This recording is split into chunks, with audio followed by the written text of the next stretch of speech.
बच्चों good morning all of you.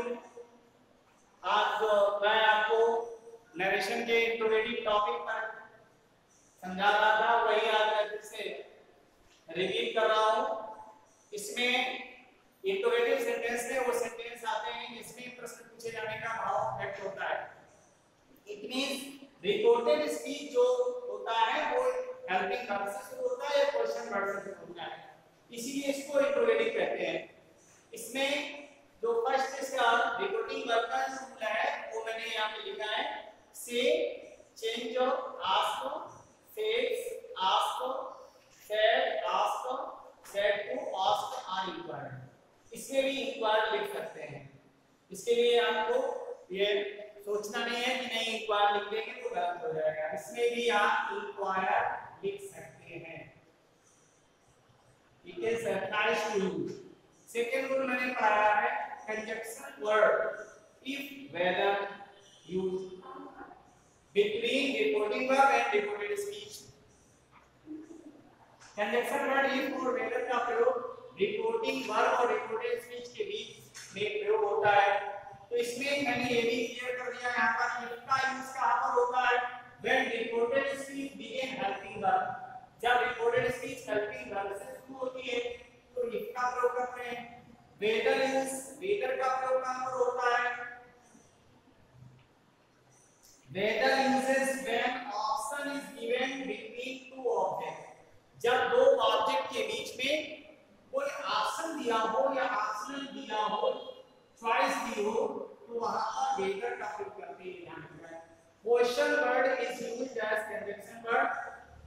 Question word conjunction word के रूप में प्रयोग होता है जब कोई सेंटेंस क्वेश्चन वर्ड से शुरू होता है। जब कोई सेंटेंस किससे शुरू होता है, क्वेश्चन वर्ड से शुरू होता है, तो क्वेश्चन वर्ड वहां पर कंजक्शन वर्ड बन जाता है।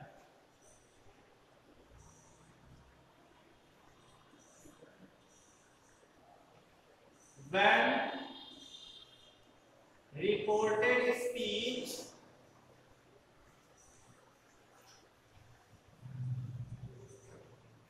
began question word, जब रिपोर्टेड स्पीच क्वेश्चन वर्ड से शुरू होता है तो क्या हो जाता है, क्वेश्चन वर्ड ही कंजक्शन वर्ड बन जाता है। ये इसके रूल है। और इसका जो लास्ट रूल है वो ये है, tense and pronouns based rules are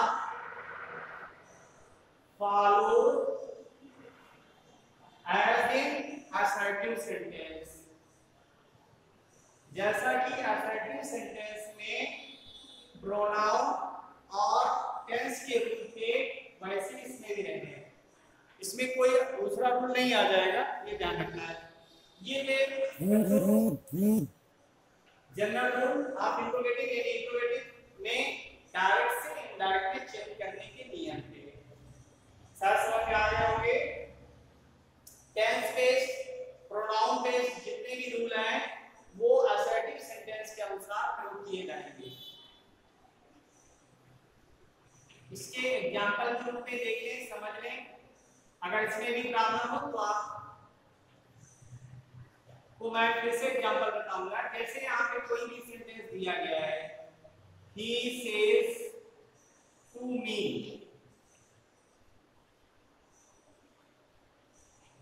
do you know this place। ये इंट्रोगेटिव सेंटेंस है, क्वेश्चन मार्क और इन्वर्टेड कॉमा क्लोज। ये आपका पार्ट रिपोर्टिंग वर्ब है और ये आपका रिपोर्टेड स्पीच है।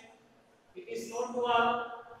इसमें चेंजिंग करते हैं तो अभी मैंने बताया था सेज या से चेंज होता है। इसमें बच्चों आस्क में मी, इसमें ये हेल्पिंग वर्ब से शुरू हो रहा है, इसमें कोई ऑप्शन नहीं दिया गया है तो कंजक्शन वर्ड क्या यूज होगा, ये। अब इसमें चेंजिंग क्या बताई थी उन्होंने, ये आपका सबसे पहले तो कंजक्शन के बाद हम क्या लाते हैं, सब्जेक्ट लाते हैं। और सब्जेक्ट अगर यहाँ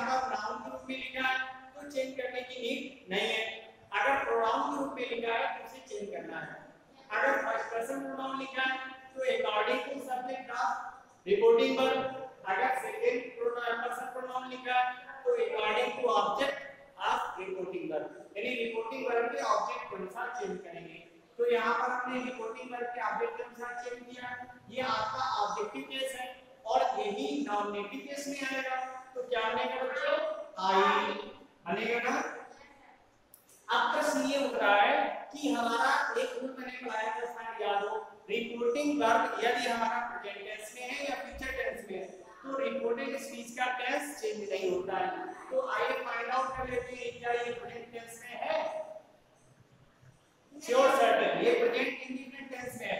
रिपोर्टिंग वर्ब हमारा प्रेजेंट इंडिफिनिट टेंस में, इसलिए इसका टेंस चेंज नहीं होगा।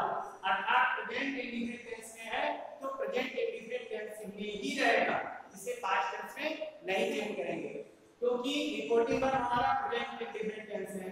तो आइए टेंस चेंज कर लेते हैं। टेंस टेंस नहीं चेंज करेंगे तो आई के साथ क्या करेंगे, यहां पर वर्ब की फर्स्ट फॉर्म यूज करेंगे, आई नो। इसको किसे चेंज करेंगे, दैट में, that place, he asked me if I know that place, clear। next one, इसका एग्जांपल है तो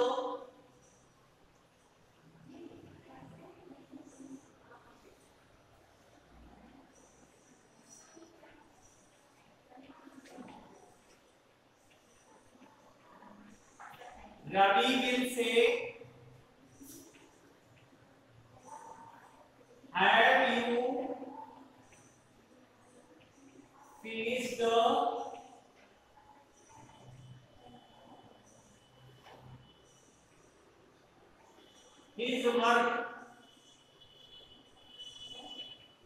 देखिए बच्चों इसको कैसे करना है, इसे भी आपको इनवाइट में चेंज करना है तो क्या करेंगे, रिपोर्टिंग वर्ब जो लिखा है वही लिखेंगे, हरी या राम में से जो लिखा है लिख दिया, कंडीशन पर में यहाँ पे यूज हो गया एक कामा आर्टिकल और रिमूव किया। ये यहाँ पर सेकंड पर्सन प्रोनाउन दिया है और सेकंड पर्सन प्रोनाउन हमेशा ऑब्जेक्ट के अकॉर्डिंग चेंज होता है, object is not given in reporting verb.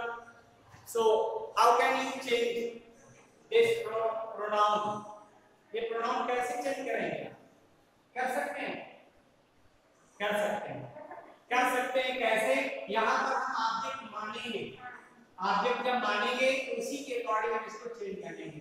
तो हम अगर हम मी मान रहे हैं सपोज दैट, क्योंकि 5% को प्रायोरिटी दी जाती है, प्राथमिकता जो है 5% को दी जाती है, यानी मी को, अस को, तो उसी के अकॉर्डिंग अगर वो नहीं आप चेंज कर रहे हैं तो यू का यू नहीं लिख सकते हैं, थर्ड पर्सन में ले जाइए तो क्या लिख सकते हैं यहाँ पे आई, क्लियर। अब टेंस को ले लेते हैं, ये प्रेजेंट परफेक्ट टेंस में है, प्रेजेंट परफेक्ट टेंस है तो टेंस तो चेंज होगा नहीं, क्यों, रिपोर्टिंग वर्ब हमारी फ्यूचर इंडिफिनिट टेंस में है। जब रिपोर्टिंग वर्ब प्रेजेंट टेंस में हो या फ्यूचर टेंस में हो तो रिपोर्टेड स्पीच में दिया गया टेंस चेंज नहीं होता, तो इसलिए क्या करते हैं आप इसको चेंज नहीं करेंगे, आई हैव फिनिश्ड। आप बच्चों ये ही लिखा है, ये थर्ड पर्सन प्रोनाउन है और थर्ड पर्सन प्रोनाउन कभी चेंज नहीं होता है, ये ध्यान रखना। थर्ड पर्सन प्रोनाउन कभी चेंज नहीं होता, इसको कभी चेंज भी नहीं करना है। तो यहाँ पे वही वर्ड आ जाएगा, इस वर्ड ये क्वेश्चन वर्ड लगा है यहाँ पर स्टॉप करेंगे, क्लियर, कोई प्रॉब्लम। अब देखिए इसका नेक्स्ट एग्जांपल और आने जा रहे हैं, he said to him, do you like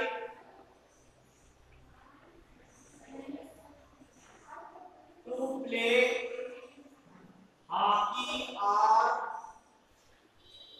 cricket।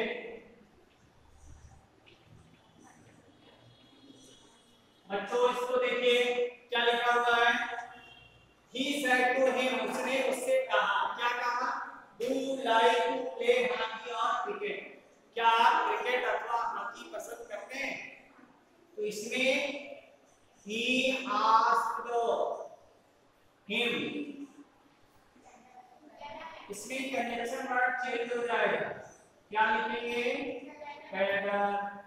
अब यू को चेंज करेंगे अकॉर्डिंग टू ऑब्जेक्ट ही, टेस्ट चेंज कर देंगे। अभी तक टेस्ट चेंज नहीं कर रहे थे लेकिन अब चेंज करेंगे। क्यों? क्योंकि ये हमारा पास्ट टेंस में दिया गया है।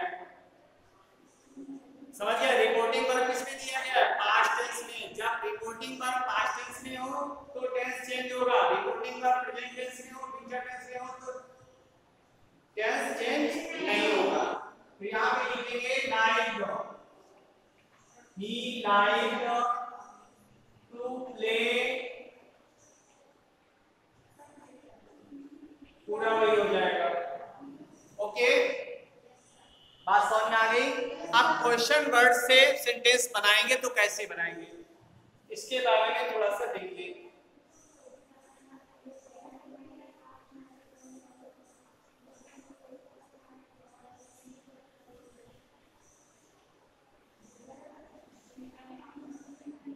क्वेश्चन वर्ड में कोई सेंटेंस आ गया, सपोज दैट ये फोर्थ एग्जांपल है ना बच्चों आपका।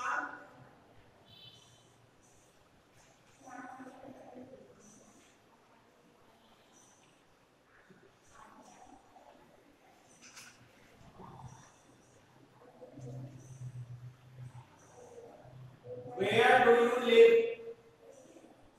now? ये सेंटेंस आया आपके सामने, तो इसको इंडायरेक्ट में चेंज करेंगे तो क्या लिखेंगे बच्चों? हरी आस्क्ड देम। क्लियर? ये क्वेश्चन वर्ड है ना, क्वेश्चन वर्ड किसके रूप में यूज हो रहा है? कंजंक्शन वर्ड के रूप में। तो क्या लिख देंगे यहाँ पर? वेयर, यू को भी चेंज करेंगे अकॉर्डिंग टू ऑब्जेक्ट, क्या लिखा हुआ है? देम किसमें चेंज हो गया? दे। अब ये टेंस चेंज कर देंगे, ये प्रेजेंट इंडेफिनिट टेंस में है, प्रेजेंट इंडेफिनिट टेंस को पास्ट इंडेफिनिट टेंस में ले जाएंगे तो वर्ब की कौन सी फॉर्म यूज करेंगे बच्चों? यहाँ पर second form, where they lived. Now को चेंज करेंगे इसमें, कल आएगा देम। समझ गया ना?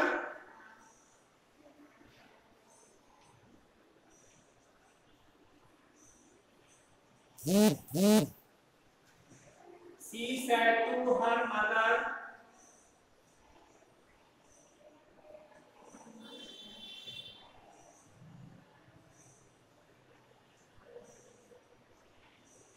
whose book is this?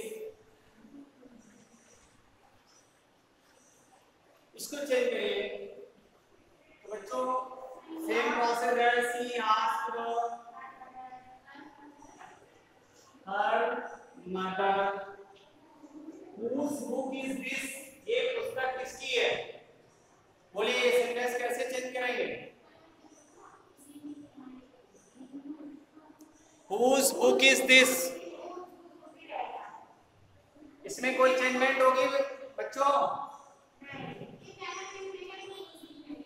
whose book, अब क्या लिखें? whose book that was, ये सेंटेंस है। क्यों? नहीं, गलत हो गया। अगर was सबसे लास्ट में ले जाएंगे तो क्या हो जाएगा बताओ? ये तो इंटरोगेटिव बनेगा? नहीं बनेगा। whose book was that, ये वह किताब किसकी थी? ये किताब किसकी है? तो वो किताब किसकी थी? समझ गए? इसको दैट में चेंज करेंगे लेकिन यहाँ पर क्या लगाएंगे? सबसे पहले वर्ब। अगर एक्सप्रेस लिख देंगे तो ये एक्स्ट्रामेटिव बन जाएगा। ठीक है? नहीं बात समझना तो क्या लिखेंगे? तो इसका लगा। अब देखिए अगला सेंटेंस सब आप लोगों से ही पूछेंगे, आप लोग बताएंगे स्वयं। She said to him,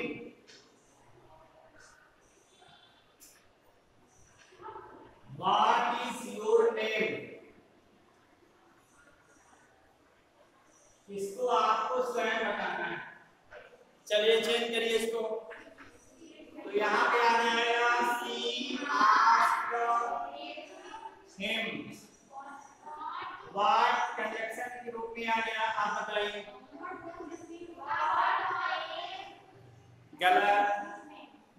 change करेंगे किसके अनुसार, नेम के अनुसार। तो क्या आएगा इसमें, हिज नेम वाज, इसमें लास्ट में वाज नहीं होगा क्योंकि वाज से जब हाउ और हु आदि वर्ड प्रयोग होते हैं तो एक्स्ट्रामेटिव होता है। इसका एक्स्ट्रामेटिव साइन ही नहीं लिखा है। इसका मतलब क्या हो गया, व्हाट इज नेम वाज, उसका क्या नाम था, उसका क्या नाम था, तुम्हारा क्या नाम है, उसका क्या नाम था। डायरेक्ट से इनडायरेक्ट में मतलब होता है कि जो प्रत्यक्ष रूप से हम पूछ करके उसको अप्रत्यक्ष रूप से पूछा जाए, उसी को इनडायरेक्ट कहते हैं। समझ गए, किसी चीज को डायरेक्ट वे में ना पूछ करके इनडायरेक्ट वे में पूछना ही, अप्रत्यक्ष रूप से पूछना ही इनडायरेक्ट होता है। ठीक है, ये क्लियर हो गया बच्चों। और एग्जांपल दें इसके, चलिए नेक्स्ट एग्जांपल के बारे में समझ लीजिए।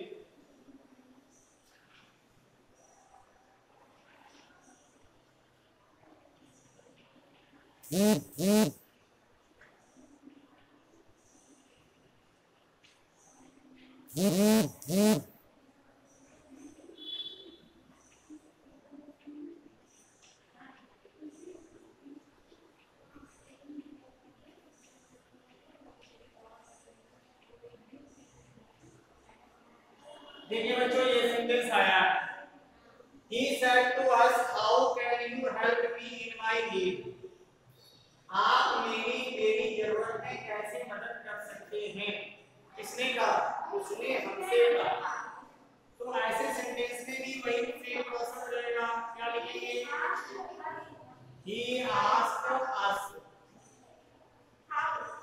ये सब्जेक्ट और ऑब्जेक्ट कभी चेंज नहीं होते, केवल रिपोर्टिंग वर्ब चेंज होती है। ध्यान रखना, यहां पर हर कौन बोला है, हर एक नहीं होगा, आस होगा। यहां हाउ जो लिखा है इसको ये कंडीशनल वर्ब के रूप में आ गया, ये आपका सब्जेक्ट आएगा क्योंकि हम असर्टिव बनाने जा रहे हैं। तो क्या लिखेंगे, बी, कैन को किसमें चेंज करेंगे, कुड में, हेल्प मी को चेंज करेंगे अकॉर्डिंग टू सब्जेक्ट, सब्जेक्ट में क्या लिखा हुआ है, ही का ऑब्जेक्टिव केस क्या होता है, इन माई को चेंज करेंगे अकॉर्डिंग टू सब्जेक्ट, क्या हो जाएगा, हिज नीड। बात समझ आ गई, लिखेंगे he asked us how we could help him in his need, in his need। समझ गए, ये नोट कर लीजिए। और आपके पास अगर कोई बुक प्रोवाइड हो, उपलब्ध हो, तो उससे आप एक्सरसाइज जरूर करिए। है आप लोगों के पास बुक, तो आप लोग उसकी एक्सरसाइज जरूर करिए, असर्टिव की भी और इंट्रोगेटिव की भी।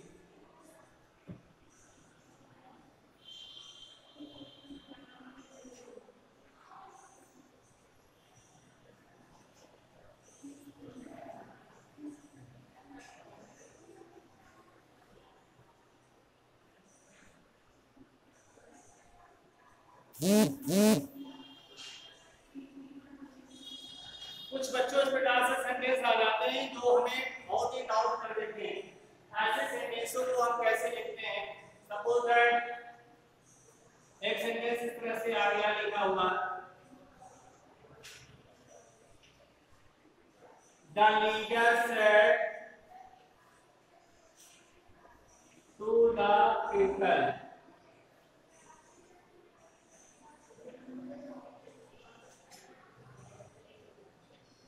my dear gentlemen, ladies and gentlemen।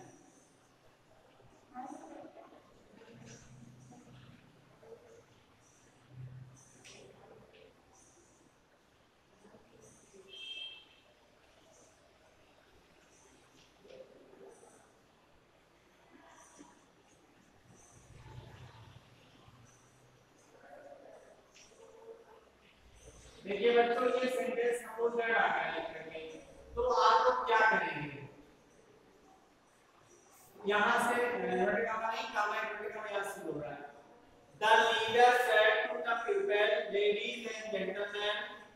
I am a birthday son of Mother India. तो बच्चों ये आपके दिमाग में होगा कि सर सेट टू को टोल्ड में चेंज कर देते हैं, है ना? तो यहाँ पर डबल ऑब्जेक्ट आ गया। कैसे ऑब्जेक्ट आ गया? डबल यहाँ पर लेडी है ही और इधर आ गया लेडीज एंड जेंटलमैन। तो जब डबल ऑब्जेक्ट आ जाते हैं तो अब क्या करें? नहीं, इसमें से हम जिसको संबोधित करने के कह रहा है, ठीक है, वो लेते हैं। किसके लिए कह रहा है? Ladies and gentleman. जब कोई बोलता है तो ये होता है ना, सबसे पहले एड्रेसिंग करता है ना, एड्रेसिंग ही संबोधित करता है। तो संबोधन जब होता है तो किस वर्ड से संबोधन होता है? माय डियर वर्ड होता है, लेडीज एंड जेंटलमैन बोलता है। बोलो, लेडीज एंड जेंटलमैन। तो यहाँ पर एड्रेसिंग कर रहा है, यानी वो क्या कह रहा है? संबोधित कर रहा है, संबोधन कर रहा है। तो ऐसे में हम सेंटेंस को शुरू करेंगे बच्चों, एड्रेसिंग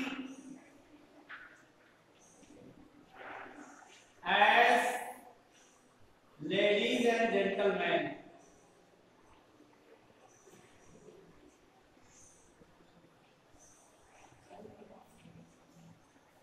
जेंटलमैन। अब यहाँ पे लिखा है द लीडर। अब यहाँ पे सब्जेक्ट लाएंगे, the leader told the people. The leader told the people. अब बच्चों यहाँ पर कंडीशन वर्ड दैट आएगा। अब बच्चों दैट आएगा या नहीं आएगा ना? अब इसके बाद हम यहाँ आई से शुरू करेंगे। आई का एक क्वेश्चन है, इसको किसके अनुसार ले जाएंगे? सब्जेक्ट के अनुसार। सब्जेक्ट में क्या लिखा हुआ है? लीडर। लीडर के लिए बेटे ये यहाँ पर कंफर्म है, या मेल हो सकता है या फीमेल हो सकता है। तो इसके लिए आपकी कोई बाउंडेशन नहीं है कि ई लिखा तो गलत हो गया या सी लिख दिया तो गलत हो गया। थर्ड पर्सन प्रोनाउन लिखना है। क्या लिखना है? थर्ड पर्सन प्रोनाउन लिखना है। तो यहाँ पर बच्चों आप क्या लिख सकते हैं? ही ऑब्लिक सी, इसलिए मैंने दोनों लिख दिए। ये सिंपल प्रेजेंट में, सिंपल प्रेजेंट को सिंपल पास्ट में चेंज करते हैं। तो ये आपको समझ में आ रहा होगा। ये आपका सिंगुलर है, सिंगुलर है ना? सिंगुलर के साथ क्या करते हैं? One a worthy son of mother India. ये सेंटेंस समझ में आ गया बच्चों? तो एक्सरसाइज आप करके लाएंगे। I hope so that you will complete your exercise and ask me any doubt in any sentence. Thank you all of you.